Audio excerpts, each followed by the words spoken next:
Hey, Sales Enablement Podcast listeners. This is Alistair Woolcock, co-host of the RevOps Podcast. We have another special episode for you coming right up. So if you like what you hear, come and subscribe and join us at the RevOps Podcast.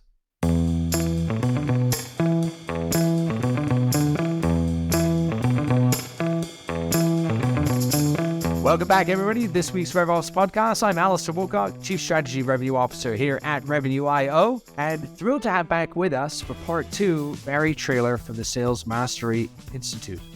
Barry has a fantastic career as part of the Accenture Luminary, has exited a few firms in the space, to Miller Heiman, acquired by Korn Ferry, a foremost thought leader in AI and sales. And Barry, we're just excited to have you back and dive into more of the topic from last time. So welcome. Thanks. Good to be here. Glad to be back. So Barry, I want to start off today. You and I have spoken on a few different things, but there was a great statement you made to me one time, and that is that forecast accuracy is an oxymoron. And thinking of our climate right now, a lot of people are analyzing their forecasts. A lot of people are trying to figure out the pipeline and what's going to happen in Q1, Q2, and beyond. So what's the oxymoron of forecasting in your experience? Well, our experience is we've been surveying it for 20 years, and we ask the outcome of forecast deals. One, lost, no decision. And we're not talking pipeline, we're talking forecast. Yep. And historically, that number had been 50, 30, 20. 50% won, 30% lost to competitors, 20% no decision. And over time, I'd say the last 10 years, maybe longer, it's dropped down to more like 46, 47, 28, and the difference is made up by no decision, like 24, 25%. And so to me, it's just stunning that things can be dragged along to the point where we're literally forecasting them and they just basically vaporize. And that just can't be good. The other thing is, while we're talking about, forecasting, another thing that hasn't come up in earlier discussions, but the question I always have is, did you make your forecast or did you make your number?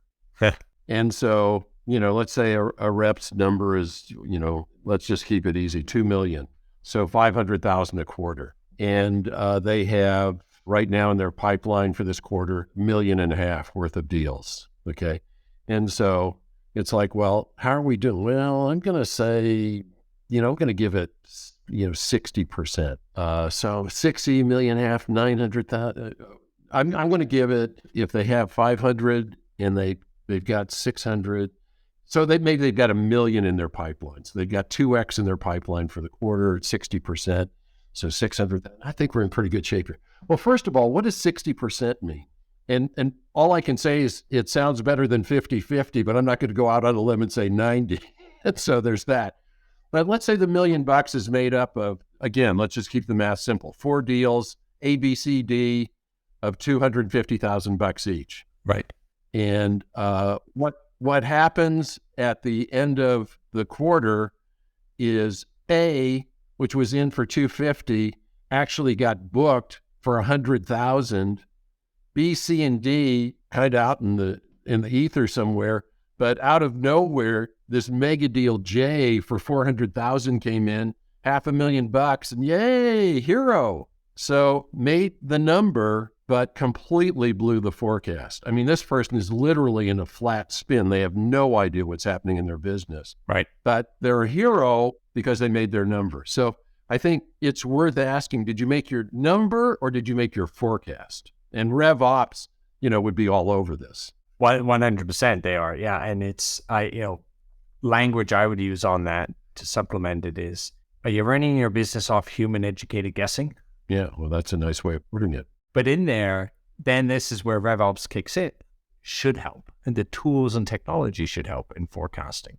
Have you collected enough and the right signals to accurately forecast what's going on? Is this scenario you're talking about, there's no correlation between the selling motion and the forecasting motion. Somebody just had a forecast number. Yes, they sold and maybe made their number, but we have no idea what actually happened to get there. Right. We just got lucky.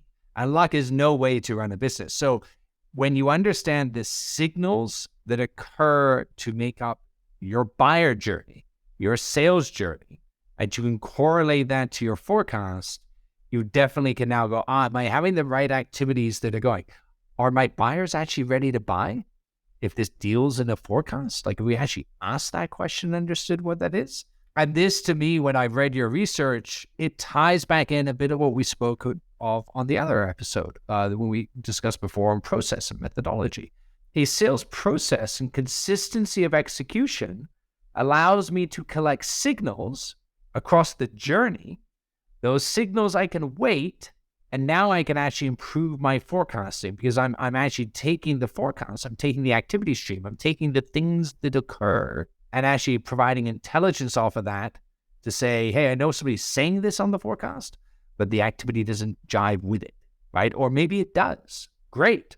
Our confidence is very high there, but it stops the bluebird scenarios that you're referencing of, well, I had a forecast number and I had a number I hit, but the two don't come together. That's right. Well, I think it would be great if what you described were happening all the time. I think it does happen, but one of the questions we ask is the confidence level that the sales execs have in their CRM data, and it still remains quite low. What's the quality of your CRM data? And it's not great. And there could be a lot of reasons for that. If you have process baked into your CRM and someone says, yeah, did that, they may or may not have done that, those, the things, or they may have done what they're required to do at that stage in the sales process, but did the buyer do what the buyer was supposed to do at that stage? Whether you use toll gates or buyer evidence or whatever you want to call it, did they do their part? And it's like, well, I did my part. Well, that's not exactly, you can do everything yourself except sign the deal. So that doesn't exactly count. It's what the buyer is doing at each step that tells you what progress you're actually making. And too often, I think deals click along down the funnel or along the pipeline, however you want to say it. And the sellers are doing their part, and maybe they're even trying to do some of the buyer's part, but they can't sign it. And one of the things that AI is now bringing to the party, which is great, is you say that this thing is you're forecasting this to close the end of March, the end of Q1, but there haven't been any reply emails to you in 4 weeks. I think last time you talked about being single-threaded. This is a significant size opportunity, and there's only one person who's sending emails to you. Yeah. Highly unlikely that you have covered all the bases on this, and so on. I mean, there are breadcrumbs or telltale signs that AI can be looking for, and in some cases is looking for, that kind of gets past this thing of people just saying, yeah, did that. Yep, all good. We're good here. And I really think, especially right now, it's really important to have the perspective, and for sales leaders and RevOps leaders, to ask you a simple question. Are you just focused on helping your sellers sell, or are you helping your buyers buy? The reason why I always phrase it that way is because, similar to what you just said here, Barry, is you think about buyer enablement in this climate. The sellers sell every day, or should be at least, right? Buyers don't buy every day. They often don't know what they need to do to light up the internal champions, to make the process work, to basically make the engine come together to solve the problem they're trying to solve for, right? They need to love the thing you're trying to sell to them, but they don't know how to get it through easily internally. So now they aren't about to turn to the sales rep and say, hey, help me magically pull all the strings and just email these people and tell them why. But you do have to understand the signals that are most likely to occur. And two always jump out at me that are kind of easy fixes, but things that help illustrate this point. In late stage funnels for most companies, regardless of the stage of stage, just late stage buying cycles, 67% of the time, security is overlooked. So security is overlooked from the buyer and the seller. Now, a lot of companies say, well, no, hold on, we sent our security guys. We're not talking the security of the thing you're selling. We're talking the causality on that business overall. The CIO has an opinion. This is going to have an opinion. There's going to be a bunch of other people that go, hold on, before we put this in, It's got ramification on a bunch of things we do. Is it GDPR compliant? Is other things? Have you enabled your buyer to actually go have that conversation proactively? If you don't, you're likely adding 30 days to your deal cycle. The other example I often give is on a buyer journey. One of the biggest closing techniques everybody uses is ROI. Yep. Oh, let me get the ROI and I'll show the numbers and razzle dazzle. We'll put together this cool PowerPoint late stage and attempt to close. And is one of the biggest misses that people have. Because if you're only having that conversation in an attempt to close a deal, guess what they did many, many months ago inside that company? Someone, somewhere, some analyst or procurement person or somebody else had to go do a business justification, figure out the internal rate of returns, figure out the time to value, figure out other ROI on you and your competitive solutions. And if you aren't driving that step and supporting them early stage buying, and you're only doing it at the end, that is for sure going to open you up to a margin compression at a minimum on the deal. Worst case, lead to no decision, or it will literally, again, extend the deal cycle. So these are things that I look at to take this back to forecasting. Forecasting has actually improved a lot by understanding the tasks the buyers need to go through by stage. And am I actually helping them do that? Did I genuinely help in a capacity? If I did, my confidence on the deal can go up. My deal cycle potentially can come down. But if I'm only doing what most companies do, what's the new on creating my pipeline and what am I going to close? And I'm not managing the entire life cycle of it, you're going to have a really tough time of this. And this final comment, I'll throw it back to you, Barry, is I would love to get to a future state where we no longer look at pipeline and forecasting and saying, well, here's the 4X factor we need, the 5X factor we need. Yep. The only reason people need that is they're really poor and lazy about actually managing the deals that they have. Well, I don't know if they're lazy, but what I will say, universally, with very few exceptions, over decades of training Miller Hymans, I've seen thousands of blue sheets. And through our research the last 20 years, we've surveyed thousands of companies. And what I can say universally is most reps do not have enough good stuff going. And as a result, they pack their pipelines with stuff that is not a good fit, but it measures up to the thing you're talking about. You said there are two things. I will offer two things in return. One has to do with the process itself. One company back in the 90s, I was doing process mapping, and we would always say, so 1 through N, what from lead to close are the steps. And then we would talk about N+1, what a successful delivery or implementation look like, and N+2, what does ongoing customer care look like? But let's just stick with 1 through N for the moment. And we'd say, okay, why are we doing this step? And how do we know when it's done? What's the desired outcome? And then we would say, what do we do at each of these steps? And what does the buyer do at each of these steps? We were doing this stuff in the early 90s, okay? And now they call that buyer evidence or toll gates, whatever you want. I don't care. And so then after we got through the end of that one, then we would start to work back in Pareto this thing. We'd say, okay, of the deals that get to, let's say N is 6, of the deals that get to 5, how many make it to 6? And they would say 30%. And I said, no, actually what I'm asking you is when it gets this far, of the ones that get here, how many make it to the last step? And they said, yeah, about 30%. And I'm like, what? Wait, what? And it turns out that it was in medical devices, and they had a new, completely different way of delivering high potency drugs, chemo and stuff like that. Yeah. Completely different. And a demo was like a week-long process at a hospital or in a clinic, round the clock. Well, it cost over $50,000, and this was years ago. And they did a lot of those, and then 30% of them are like turning into business. Like, what the heck?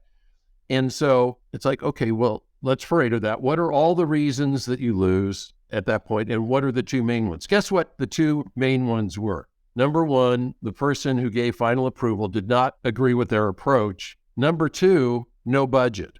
It's like, what the hell? And so is there a hole in our process? Wow, we never thought to ask, do you have any money? No, that's right here.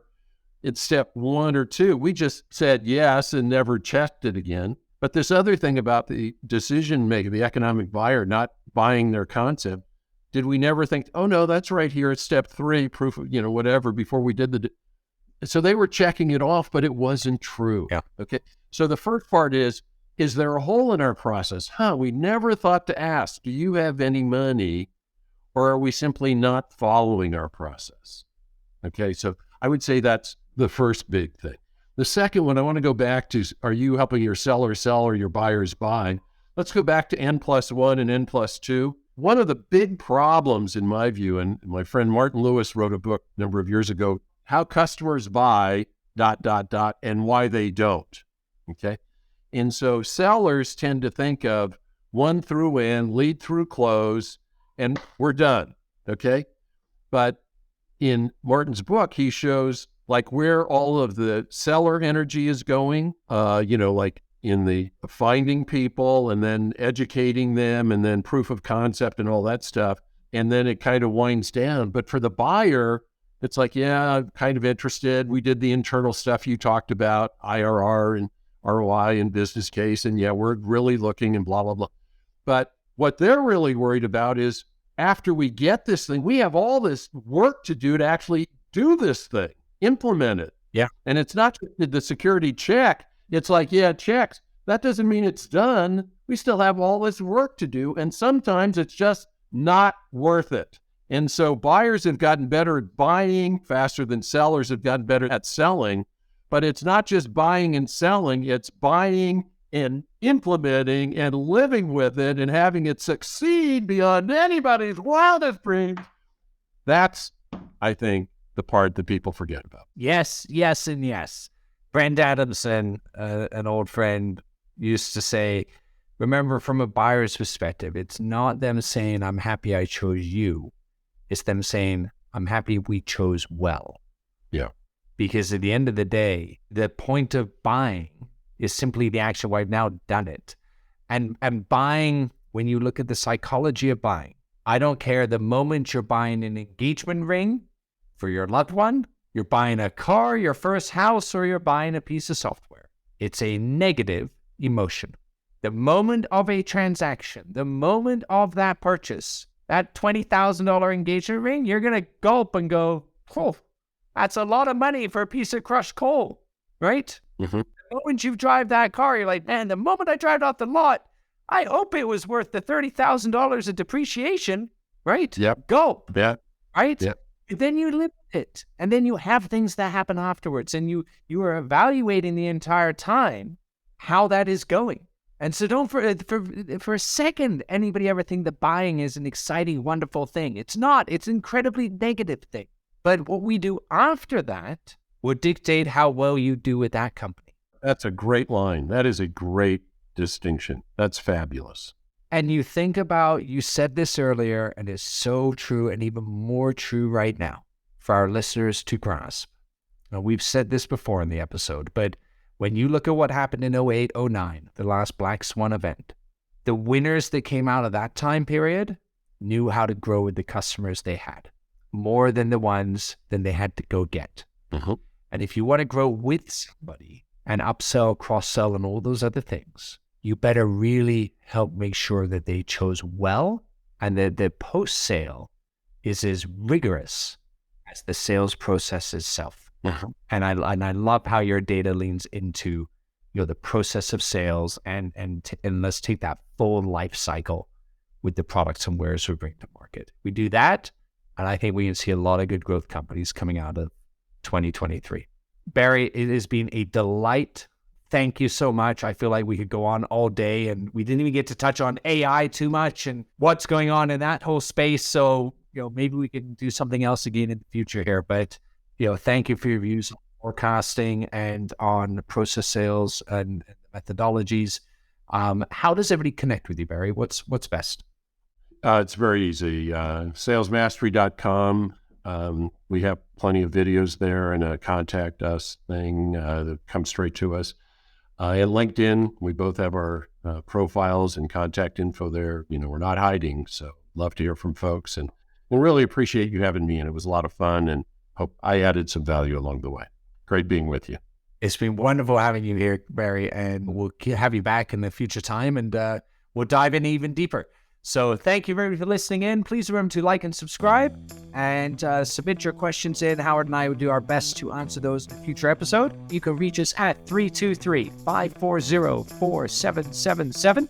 That's 323-540-4777, and we'll see you next episode.